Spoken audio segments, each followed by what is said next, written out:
Hello, everyone. As you come in, we'd like to welcome you to Colorado Career Connectors. I am Shelly Johnson, the CEO and founder of Best You Career Advantage and also Colorado Career Connectors. We are so thrilled to have you today and so blessed to have an amazing speaker, an amazing woman and friend who's going to be joining us today, providing us just so much more in-depth of it's not betrayal. It's not burnout, it's betrayal. Yvette is going to be in the background monitoring the chat. And it's good to see some of you. Hi, Brian. Hi, Pam. If you can, this is done at noon on Mondays because we want to make your week inspired. We want you to be amplified for being productive within your professional development or your job search. We understand this is a really busy time of year and a time of year that does have a lot of stress, overwhelm, burnout, etc. So if you can, hi Lynette, hi Lisa, hi Maria, welcome. And hello. Go ahead and if you can, please put yourself on video because it's hard for Lora and I as speakers just talk to a black screen. Marianne and Dina, welcome. If you are new to Colorado Career Connectors, we welcome you. We'd like to get to know you better. Please put your LinkedIn in the chat. This is a networking and meetup group. It started as a meetup group in 2021 of March. And we have now helped over 1,500 people in a year and a half, or actually more than that, almost a year and 9 months. So thrilled to have you here. And we'll get started in just one moment. If you are calling in from Mexico, bienvenidos a Colorado Career Connectors. Estamos bien contentos de tenerles aquí con nosotros. Estuve en la red de Filiberto el otro día. Y vamos a hacer todo el evento en inglés, pero bienvenidos a todos ustedes. I was on a radio show in Mexico the other day, and I welcome everybody from Mexico as well. We have 2 iPhones. If you want, rename yourself. Awesome. Okay, thank you, Michaela. All right, perfect. How's everybody doing? Are you feeling like the holiday pressure and the end of the year pressures?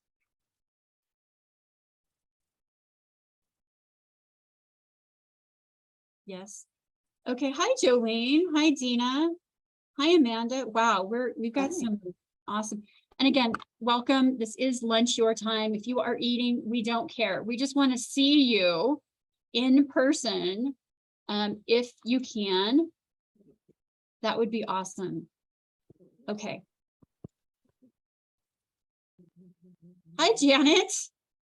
Oh, I'm loving who's on today. This is awesome. Hi, Jolene. This is so great. Y para todo el mundo de México, de alrededor de Sudamérica, bienvenidos. We welcome you to Colorado Career Connectors. I'm going to be sharing my presentation, and please let me know when you can see my screen. Hold on one second.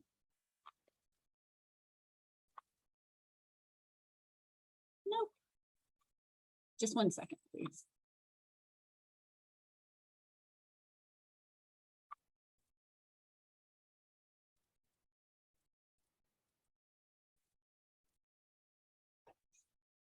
Can you see my screen okay? All right, perfect. Welcome to the end of the year. Happy holidays to everyone. We just got through Thanksgiving, and I am so deeply grateful for all of my clients, for everyone that has made Colorado Career Connectors successful. We've been accepted into Colorado Inclusive Economy this year, Denver Scale Up Network this year, and we've got some exciting pivots coming up for 2023 within my own business and within this community. Today, we are so honored to have Lora Cheadle talking with us about burnout, but it's deeper than that. It's betrayal. And I first met Lora probably around 2.5 years ago through my coach. with like-minded women who are entrepreneurs. And I've gotten to know Lora at a much deeper level because she's a dancer, she's a mover, she's a past attorney, and her story is pretty amazing. So I can't wait for you to get to know her as well. Overcoming corporate betrayal and thrive. Okay, for those of you that I have not met, my name is spelled a little bit weird. It's Shelly. Y para la gente que viene de Mexico, no es Cheye, it's actually Shelly. So nice to have you here. I own 2 businesses. In 2019, I had my own corporate burnout and my own corporate betrayal. And I had to do a lot of work spiritually, emotionally, and mentally. And now I help high achievers live their best life to have more recognition and success, earn more money. And I do this through executive coaching and recruitment. My partner in crime is not there. Why did that show up? Hold on a minute. Okay. My partner in crime and friend is Yvette Bell, who will be monitoring the chat. She's my director of operations, and she's been with me for about 1.5 years. If there's any speakers or consultants, or you just need a logo or website or a deck, please call her. She's amazing. I want to get started this year. I want to get started today with having you think about not a New Year's resolution, but what is the 1 or 2 words that you are going to focus on for 2023? And I put this slide in there, and some of you who've been with me a long time may have seen this at the beginning of the year, but instead of a resolution that maybe lasts 21 days, if you simply focus, excuse me, on what is that 1 word that's going to be with you throughout 2023? Do you want to have a pause because you're so frenetic in the pace of what we're expected to be in the United States and in other countries? Do you need to pause? Do you need to have more peace or humility? Or are you ready to declutter your schedule, your mind, etc.? Do you want to focus on your health, on your performance, on building your own business, on maybe forgiveness? So determine the kind of person that you want to pivot to become next year. My word for 2023 is simplicity. Because as an entrepreneur, over the past 3 years, I had to say yes to a lot of things. How many of you say yes to more than you want to say yes to? Right? So my word, and as you will see in pivots in my business and pivots where in your profession, what is that 1 word? Identify the characteristics of what you want to do, and then pick that word. You don't have to pick that now. Journal on it a little bit. But if anybody does have a word for next year that they already know, put it in the chat. We want to hear from you. I want to know what's coming up for you. I want to know what you're going into and what you're putting out into the universe for it to conspire to help you in 2023. What is that word? You're going to see some pivots next year. In January of next year, I'm going to be partnering with Lisa Carmen on January 9th, who is a resume writer that some of y'all have worked with. And she and I are going to be doing Transform Your Career. So we have that ready to go. We just don't have it up on the event form yet. Yvette will be putting that out shortly. And then I have a good friend of mine, Yvette Flower, who's going to talk to you about 5 steps to aligning your career goals with intention and execution. She's a productivity coach. She's a mindset coach.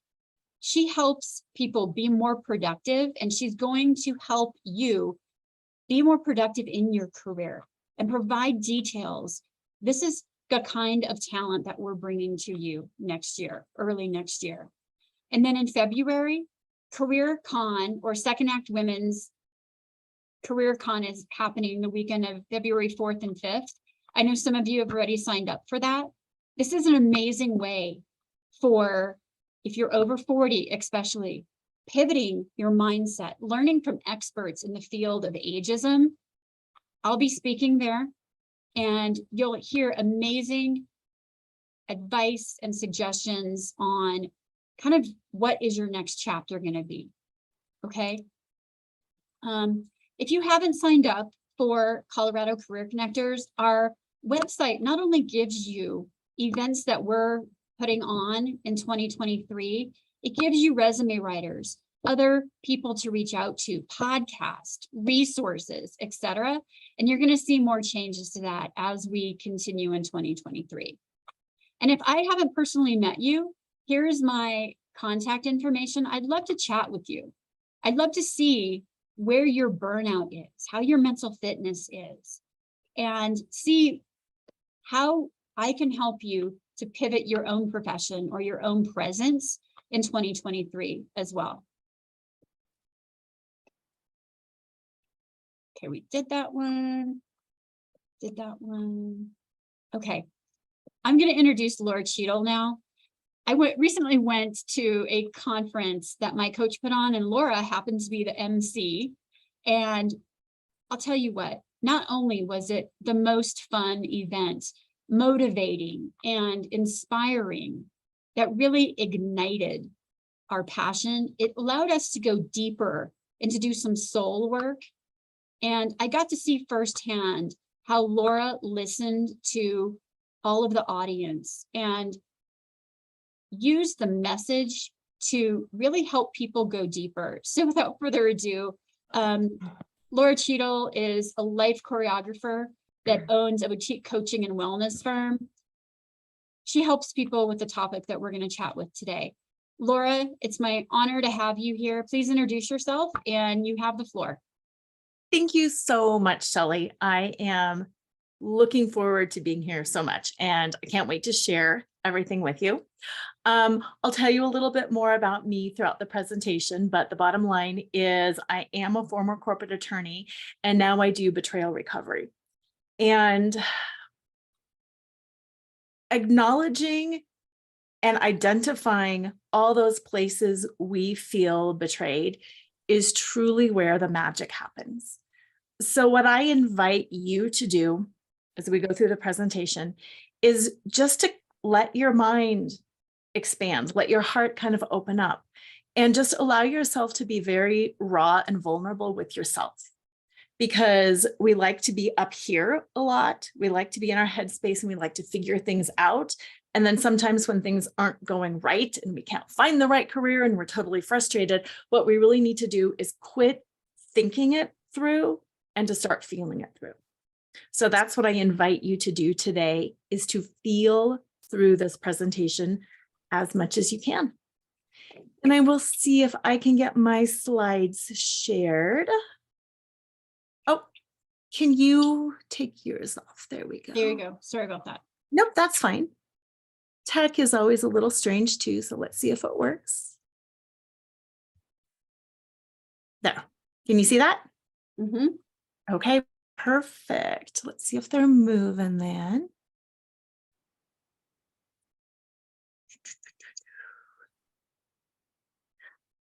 The first time I experienced burnout, I didn't even know what it was.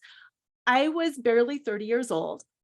I was a successful corporate attorney with 2 kids under 2, a new home that needed a ton of work. I had an overly energetic yellow lab puppy, and I had a spouse who traveled and was gone 2 weeks out of every month. And I had 3 grandparents who lived in town who were actively dying. And do you know, can you guess what I was fixated on with all of that on my plate? I was fixated on my fingernails. Everybody around me in corporate America had these beautiful, well-groomed nails, this powerful executive presence, that exuded that they knew they had everything together, and I didn't. And nor was there any way that I could, considering all that was going on personally and professionally. So what happened is my fingernails, this insignificant detail that had nothing to do with my actual job literally became my tipping point. And in my frazzled brain, walking away from work because I didn't have time for a manicure made perfect sense. It wasn't work, my family, the working environment, coworkers, or anything. Literally, in my brain, it was my nails. So what made understanding this burnout, my fixation on something that really had nothing to do with anything, what made it so hard to figure out was that objectively nothing was that bad at work or with my career. It was just that these small things kind of kept building up. We had just merged with another insurance company, so my workload went up and my pay did not go up. They were also doing a reorg on the floor, and instead of offices, we all got moved in to cubicles. So inside, I kept cultivating this belief that the company was against me, that they knew all this stuff that I had going on and they were totally against me, blah, blah, blah, blah, blah. And the more I thought about how unfair things were, the more unfair things that I noticed. And because everything was going on personally, I literally had no more capacity to deal with anything. I didn't want to do anything that I hadn't been hired to do or wasn't paid to do. So I just wanted to quietly quit. Quiet quitting was not a thing then. It wasn't a word, but that's what I did. I just wanted to get in, get out, do what I was supposed to do until I could get a handle on myself and life again. But the thing is, I never got a handle on myself or life again. So instead of getting through a difficult time and continuing on with my career, I started irrationally focusing on things like fingernails, and I left. Now, I have a hunch that somewhere along the line, you have probably reached some sort of a tipping point too. And perhaps like me, were so burned out that you didn't even realize what was happening, that the things that you were fixated on made no sense or maybe weren't really happening. Whether it was a toxic work environment or a personal situation, you just needed out. And seeking greener pastures elsewhere, you walked away. But then, like what's happening with so many boomerang employees right now who leave and then come back, even though things might feel better momentarily, it doesn't last. Because the truth is, and you're going to love this if you're a female, life is like a good manicure. No matter how hard you try, it never stays perfect for long. Is that right? Now, you're probably familiar with the concept of burnout, but what you might not know is that usually it's not just burnout. Oftentimes there's this underlying sense of betrayal. And unless you address that betrayal, you are always going to feel burned out. So let me explain what I mean by betrayal, because most people think it's like infidelity or financial betrayal.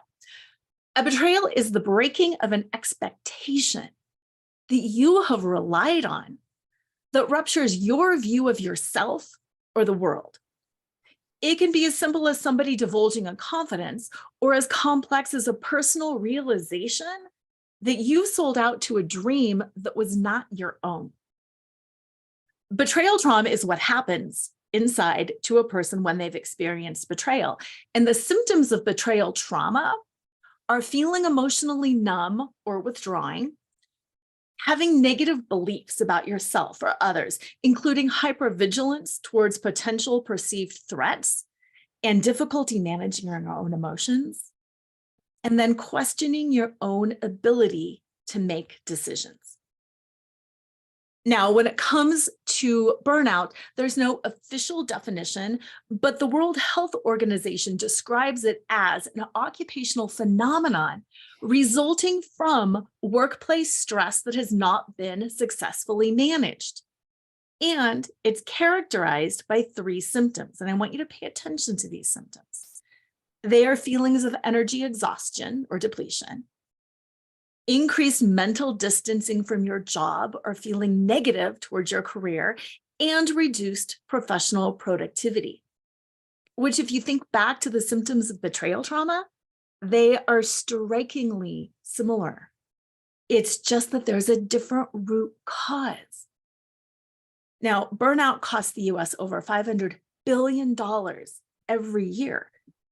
And if you want to start successfully addressing this problem, we have to do more than just manage the symptoms. We have to identify and treat the root cause, which is oftentimes betrayal. So the first thing that we need to do in addressing this problem is determine if the symptoms that you are experiencing come from burnout alone, which is that stress, or betrayal. So you can address the proper root cause. To do that, all you need to do is ask and observe. Ask, do the traditional remedies for burnout work for me? If the answer is yes, things like self-care go a long way. Making changes in my daily routine, hiring a house cleaner at home, getting an assistant at work, if things like that make a noticeable and lasting difference in your attitude and level of satisfaction, then you probably are burned out. Work with somebody like Shelley. Explore traditional remedies for burnout, such as meditation, taking breaks throughout the day, or asking for help when you need it. But if the answer is no, now that you mention it, I kind of feel betrayed. I have given my all to my company, and now it seems like they don't have my back in return. Or if you feel trapped in this constant burnout self-care cycle where you're going to feel better for a while and then you crash, and then you feel better for a while and then you crash. Or if you've noticed in your mind you're getting cynical, you're becoming resentful, then you're probably experiencing betrayal, and you need betrayal recovery instead. Now, once you've identified where there might be some betrayal going on, the next thing to do is to start uncovering those personal and career expectations that might have been ruptured. So you can see where your view of yourself has not been met, where the expectations in your career have not been met. And you can start getting a handle on why it is you feel betrayed. Now, to be clear, career expectations are things like equal pay for equal work, getting a certain amount of PTO after so many years of service, or getting regular promotions. Things that you can articulate and identify when they've been ruptured, like I was not given what I thought I was deserved. Personal expectations are a little more subtle.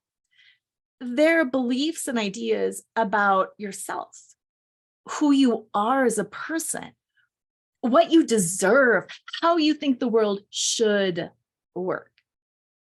Personal expectations are the result of family, culture, society. And when those beliefs are ruptured, we tend to feel disillusioned, disappointed, like life is letting us down in general. It's a little bit more difficult to articulate.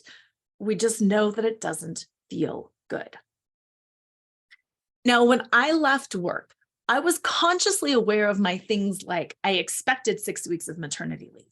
But what I wasn't consciously aware of and what I couldn't articulate is, as a child of the 70s and the 80s who grew up watching things like the Angeli perfume commercial, I expected subconsciously, like the commercial said, to be able to bring home the bacon, fry it up in a pan, and never let you forget you're a man. It's embarrassing to admit, because up here, I was the professional attorney who was running things. But inside, I still had that subconscious belief that if I wasn't living up to this image, that I was somehow doing it wrong. I was failing. The commercial told me I should be a 24-hour woman, and I wasn't.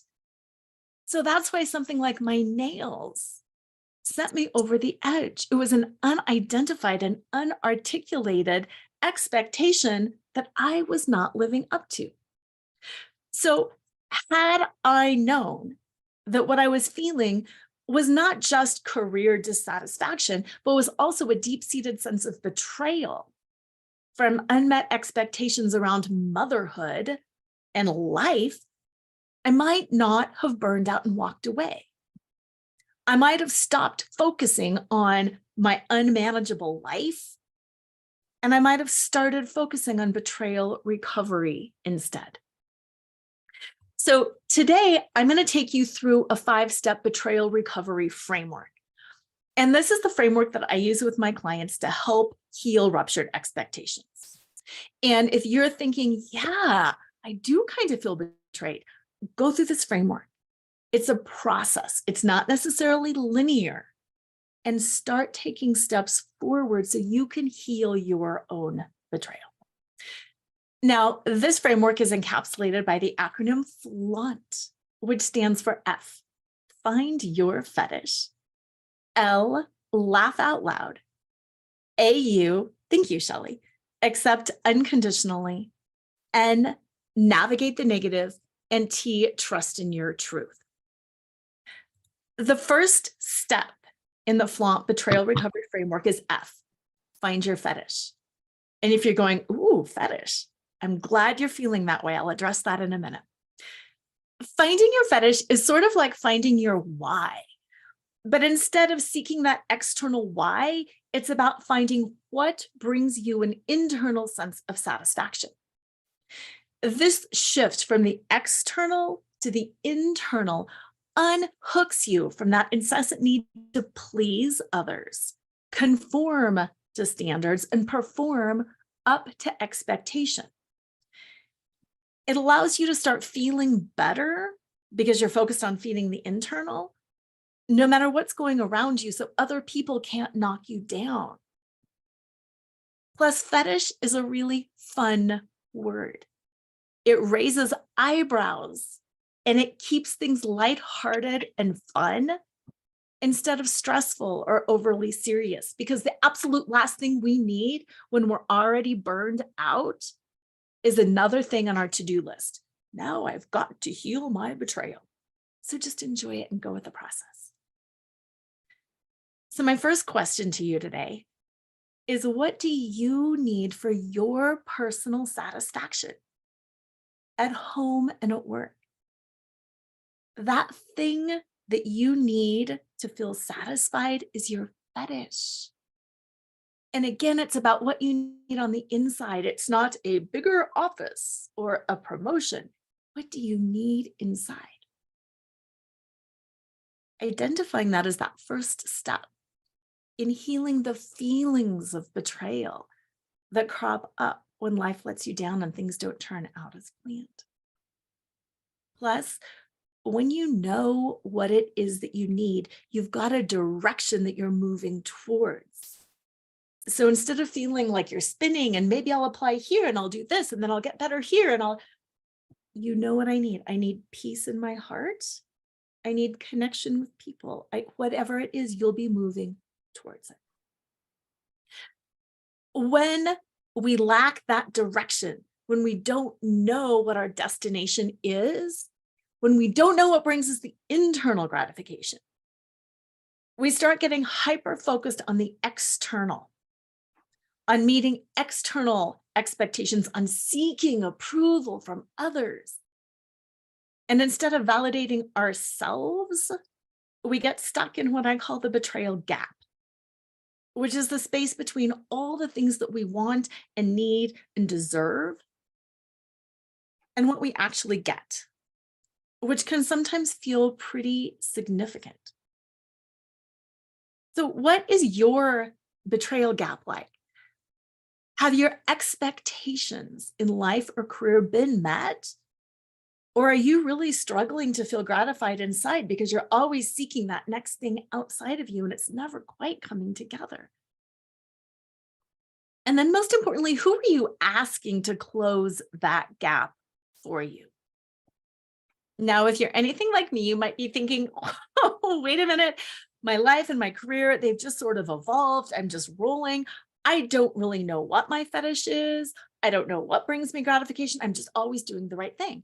And if that's okay, you're not alone. We're going to do next a quick activity in the Step Into Your Moxie curriculum that will help you get back in touch with your fetish. It's called I'm a Monument To. Now, throughout history, monuments have been erected by people to honor ideas that were important. So in this activity, I want you to share something that you would be proud to be a monument to. It's an idea or a belief that's important to you. In other words, you're becoming a monument to your fetish, to that idea that brings you that internal satisfaction.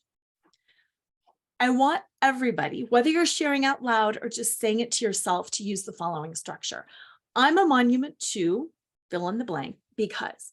So for example, when I went to law school, I would say I'm a monument to creating justice in the world because I'm tired of seeing so much injustice.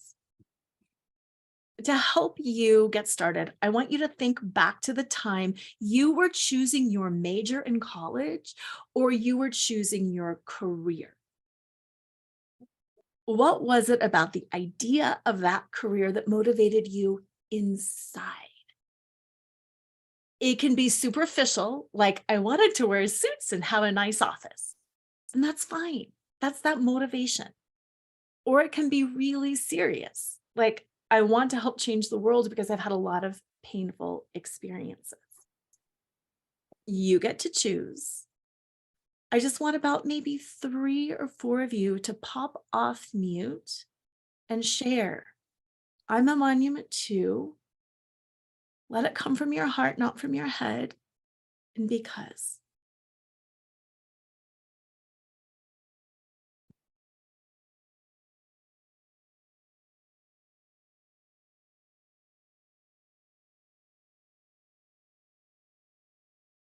I'll start. I'm a monument to soul-inspired high achievers because I know what it is to have your soul sucked out by corporate America. Yes. So much yes. Thank you. Mhm. I'm a monument to my family and my faith because those are the only things that really matter. Yes. Wonderful. Thank you.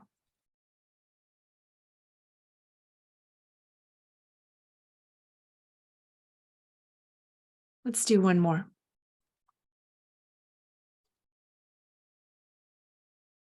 Pam shared in the chat that she is a monument to fairness because it's the right thing to do. Yes, wonderful. Thank you. Now, even though you didn't answer out loud, what came up for you inside when you thought about this, when you envisioned yourself as a monument to an idea? How did it feel to embody that idea, to think about moving forward in your career, in your life, as a monument to that, the energy that you would project?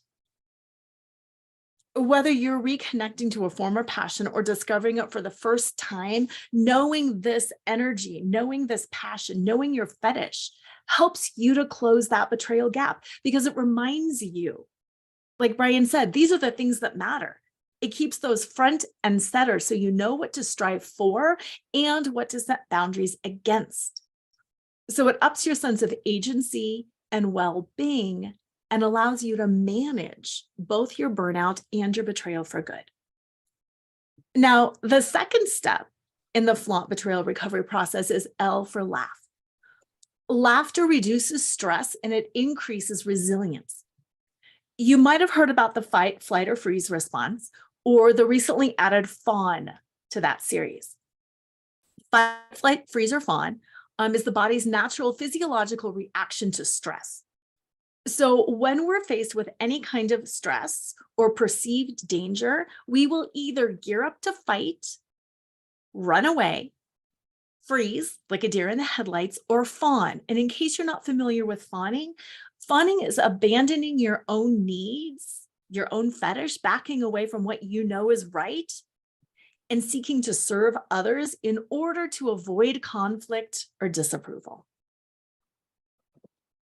When we're in a state of fight, flight, freeze, or fawn, we are in a state of survival, and we are not up here in our rational prefrontal cortex, that thinking brain. We are literally back in the brainstem, the reptilian brain that keeps us safe and alive, but does not allow us to be creative, logical, or attached to that fetish, to what we know to be true.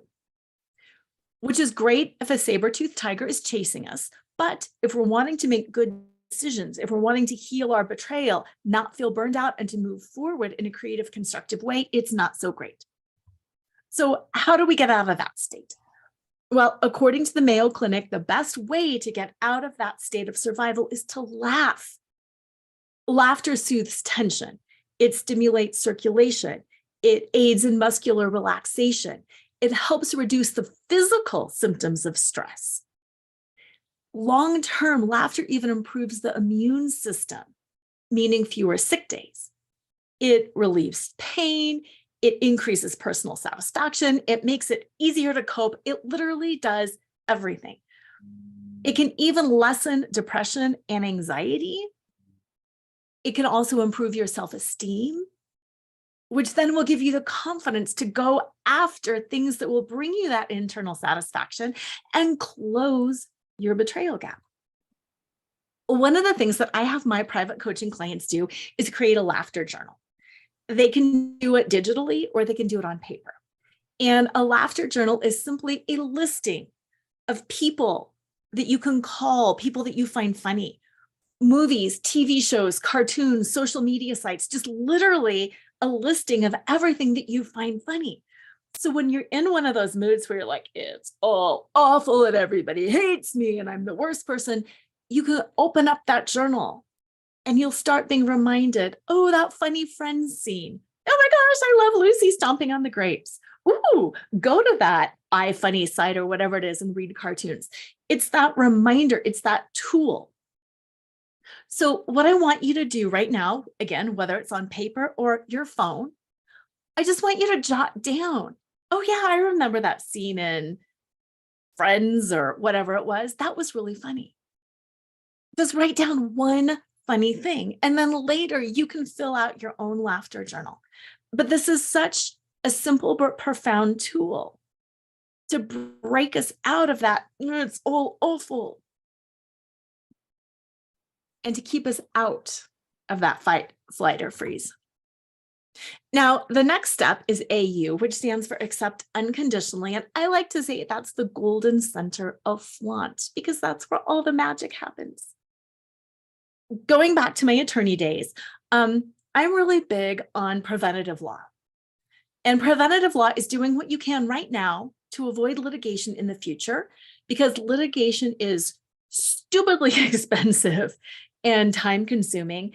And it leaves everybody broke and dissatisfied with the result. Nobody is a winner when you're in court. When you prevent that rupture of career or personal expectations in the first place, you prevent feelings of betrayal down the line, and you stay happy and engaged. And isn't that what we want? To finally have that career where we're like, I'm it. I found it. I'm home, and this is it. So how do you do that? How do you prevent those ruptures? You do it by accepting unconditionally. You may have heard the serenity prayer. It's kind of like that. You accept what you cannot change, and you focus exclusively on what you can change. And for the most part, what you can change is you. Too often we get focused on everyone and everything around us and how stupid they are and what a bad job they're doing and what this decision means, blah, blah, blah, blah, blah. Or on suppressing ourselves and pleasing and conforming and performing and tap dancing around and always doing everything we can, seeking approval or validation. And that wears us out. And it turns over our power to somebody else. So I want to take a step back and answer, why do we do this? Like, if we know that's not healthy behavior, why do we do it? We do it because from early childhood on, we have been taught to make other people happy. We have been taught to do what we're told, to check all the boxes. We have become experts at making everybody else's validation more important than our own validation. And high achievers and perfectionists especially get so locked into striving for those external markers of success that sometimes we forget or we don't even know how to validate ourselves. If you ever did extra credit just to get the A, you'll know totally what I'm talking about. So, how can you be more mindful of approving or of validating yourself? Start exploring that. At first, it might feel kind of hollow, like saying, "Yay, good job, Laura, you finished that." And you'll think, "Yeah, but what I didn't do was." Notice the way you're validating yourself or invalidating yourself. And then what would it be like to give yourself permission to enjoy yourself and then to enjoy your life right now? Not when you land the perfect career, not when you lose 10 pounds or find the perfect relationship, but right now.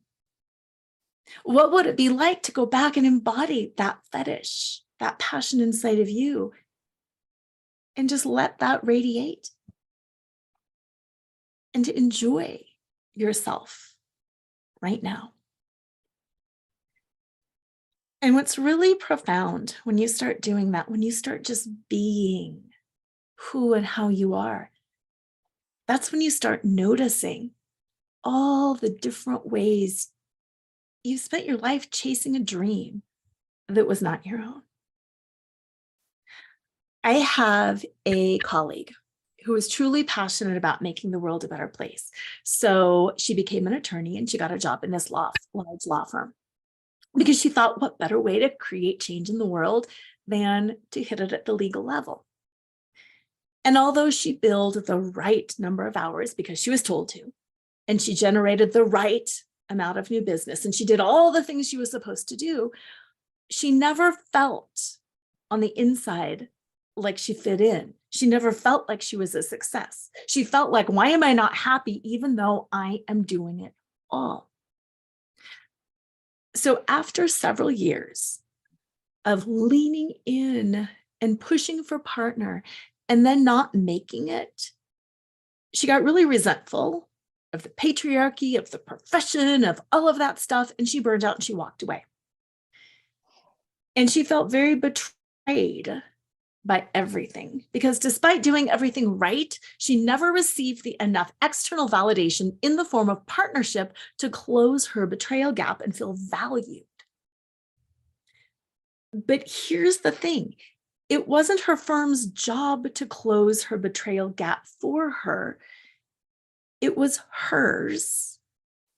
And I think that even if she had received the title of partner, it still would have made a difference because it really wasn't about partnership or burning out.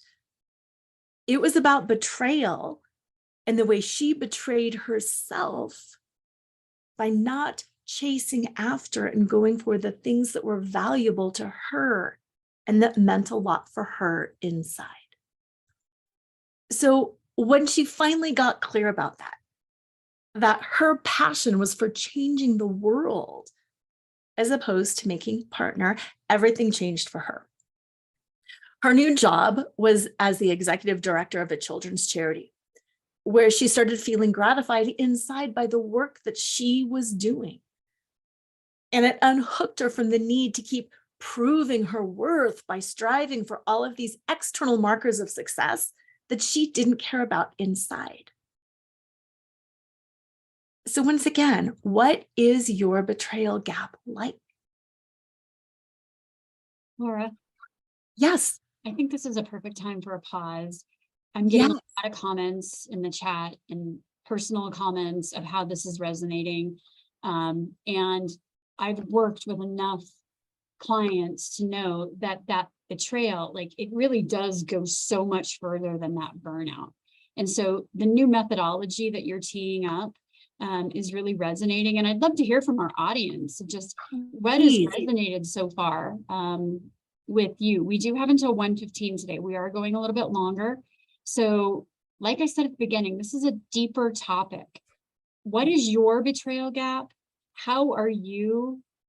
I was betrayed so much in corporate that I got to this level of director, and then what, right? I'm going to be happy when. I'm going to go do that when. And I know several of you on here have either gone through that, have reached a different level, but still have some of that deeper level. So if anybody would be vulnerable enough to chat about that, I think it would help. Lora told her story and I've shared mine a bit. You get to this point of, I hear it every single day, I'm just not happy. I work in a toxic environment. My boss is a micromanager. I was talking with someone yesterday at a children's gingerbread making party. I didn't know this person. And she's like, my boss is a micromanager. I've been with my company 15 years. I feel like I've totally burnt out. And I'm like, let me invite you to a session tomorrow. So some of y'all know each other. Is there anything y'all would like to share?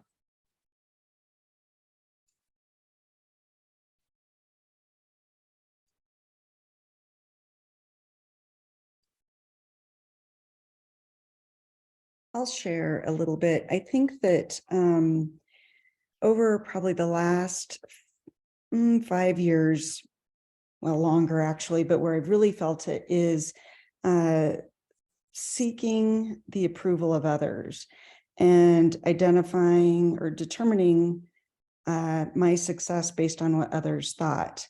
And that was hard because I just got to where I was only thinking about how's this person going to react or respond, and not how do I feel about this? Is this aligning with what feels right to me?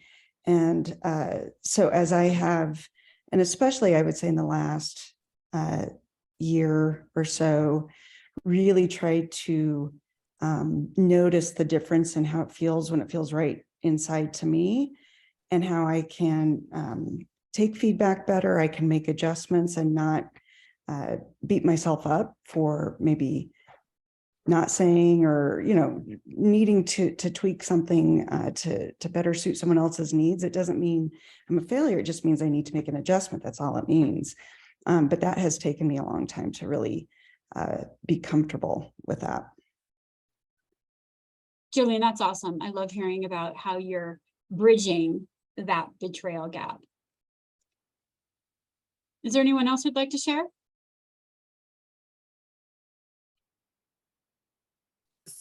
Working for a company for 17 years and giving so much of myself to that role and in that company. I mean, working all day, working at night, working weekends, thinking about the job so much. And in the end, I just got laid off. And I realized, you know, I cared a lot about my associates and the people that were working for me. But aside from one boss that I had quite some time ago, I don't know that really anybody cared about me. And that's left me probably a little bitter about other roles. But, you know, I don't want to do that anymore. I don't want to live for my job. I want to have a job, feel good about my career, but I don't want to sacrifice myself anymore. I see several people shaking their heads, and I know enough of you to know that that is a common theme. You don't want to continue giving away who you are. And some of you need to find that happiness again. Where is that coming from? And some of you have taken space to do that, are learning as you go. And that's why Colorado Career Connectors is here for you. Because I hope that we're giving you nuggets every other week or every month so that you're unpeeling that onion. That's awesome. We do have a question in the chat. Amanda's asking, even when we identify our internal markers, is there something we can do in our current jobs to find better frame of mind? When others in our companies don't seem to share those values or want to listen to our needs. I want to stay engaged, but I feel like I'm hitting a wall. Amanda, I know we talked once. You can ask several people on the phone. It's that frame of mind is part of what I do in positive intelligence. But I also think, Laura, I'd love to hear your answer to Amanda's question. Yeah, absolutely. And the next step in flaunt is the N, navigate the negative. And I think that might really answer that. Perfect. Because first of all, let me just click this there. Some of it is perception. Is something really negative when it's negative? A micromanager, is that really negative? Are people who don't care and don't listen, is that really negative? It's perception. And the example that I like to give is an iceberg. Is an iceberg positive or negative? It's neither, it's just an iceberg. So if you're on the Titanic, an iceberg is really, really bad. But if you're on an Alaskan sightseeing cruise, or if you're concerned about global warming, icebergs are really, really good. So the key is to stay neutral around that, to release that attachment in your mindset. And to stay neutral, you need to do a couple of different things. First, you need to have a sense of detachment, and that's not caring. It's detaching yourself from the situation that is outside of yourself and just allowing yourself to observe it. I am observing people who don't care. I am observing people with very different values than me. I am observing a micromanager. I am observing this toxic situation. I am not my toxic situation. I am not the only one fight. I'm just observing it. I am me. You are you, I am me, and have that detachment. Because when we have that detachment around it and we can just observe, it tones down that emotional level. And laughter, use some laughter around it. You can laugh at that toxic situation, but it drops you out of that right and wrong mindset. And then the second part of that is it leads you to a state of curiosity.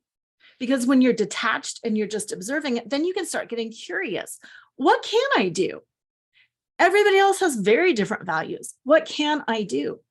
I find myself dropping into this toxic behavior and seeking and pleasing and proving my worth. Whoa, I'm noticing that. Now I get curious. What can I do to change that behavior? What can I do? Because life is an experiment. If I show up in this way, or if I say no here, or if I ask for something, you can ask for something.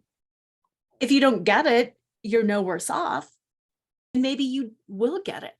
But that's that navigation, detaching, observing, and then just getting curious. One statistic that I like to share is that, did you know 80% of college students change their major on average 3 times before graduating? That's that curiosity. Oh, I think I'll try anthropology. No, I think I'll try math. No, I think I'll try. Getting yourself back into that state of, I'll just try different things around work, really helps. Because one of my favorite things is the Bear Hunt book. I don't know if you've ever had kids and read that. But the thing is, I can't go over it, can't go under it, can't go around it, got to go through it. And again, it's playful, it's light. That's why, like, I'm intentionally using words, like fetish and laughter. And your career is serious, yes, but you've got to start playing with it. Here is my boss. I can't go over, I can't go under.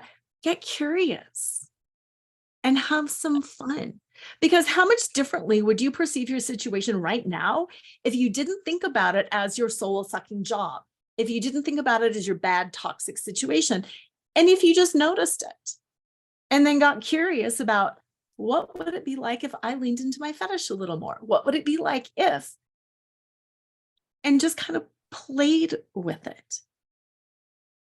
Not every single time is it going to turn out well, but it's that happy, okay, we'll just kind of hang with it. Now, I want to move into this too, because I want to make sure we have time for this, because this is going to help too. The last step in flaunt is trusting in your truth. You perceive things. That's your truth. You feel things. That's your truth. And we've talked about doing all these things, finding your fetish, reconnecting to what's important, laughing so you stay calm, accepting unconditionally. I can't change you, micromanager. I can only change me, navigating, detachment, curiosity. But it's all about trusting what you know to be true. And Jolene, you had talked about that a little bit earlier too, kind of like, I'm doing things that I know are not necessarily what I want to be doing. And trusting in your truth is that. It's just staying that the way I feel is valid. It's about remembering the magic that's inside of you and honoring yourself for who you are. Not honoring corporate America, not honoring, but honoring you and not apologizing or explaining. If faith, faith and family important, perfect. Don't apologize. That it is important. Live that out. And it's hard to do. So I want to do a quick exercise that will create an anchor, because when you can anchor in the truth of who you are, it's easier to stay detached. It's easier to get curious. It's easier to breathe and to just be who you are. So what I want you to do right now is touch your index finger and your thumb together. You can do it on one hand or both hands. Nobody's going to notice around you. You can do it bigger. You can do it small. And I want you to feel the pressure of those fingers. And as you're feeling the pressure of those fingers, I want you to rub and keep rubbing and breathe. And then I want you to silently repeat the word fetish to yourself as you're aware of that touch and as you're aware of that breath. So touch and breath and fetish. And as you're doing this, I want you to remember how it felt to declare yourself as a monument to your fetish. How it felt that time you knew exactly who you were and what you valued. To move out of your head and into your knowing. Touch, breath. Silently repeat fetish again to cue you in to that feeling. This anchor is literally something you can do anytime, anywhere. You can do this in a meeting like this and nobody's going to notice. You can do it under the table or at your side. And when you feel that physical sensation, you engage the body. When you breathe, you engage the emotion. And when you say that word fetish, you are reminding your brain, yeah, this is what I need for me. This is what I value.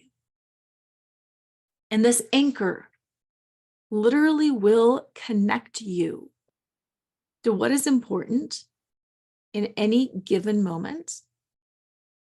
And then plus, it's going to make you smile, which triggers the stress release from laughter, because there you are in this business meeting and you're like, nobody knows what's going on.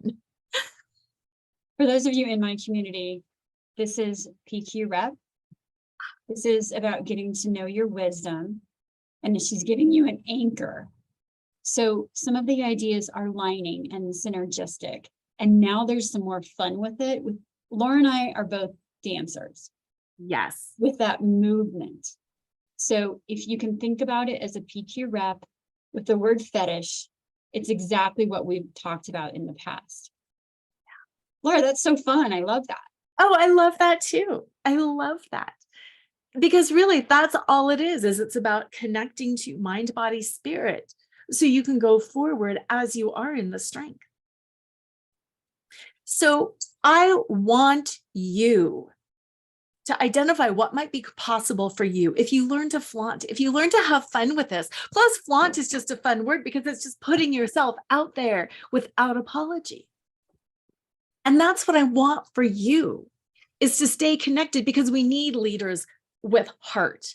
We need leaders with integrity. We need to be who we are. We need to create a culture that is sustainable not only for you, but for everybody, because look at everybody here. We're all saying the same thing. Most people are not happy at work. And this is why, because they're not bringing their full selves.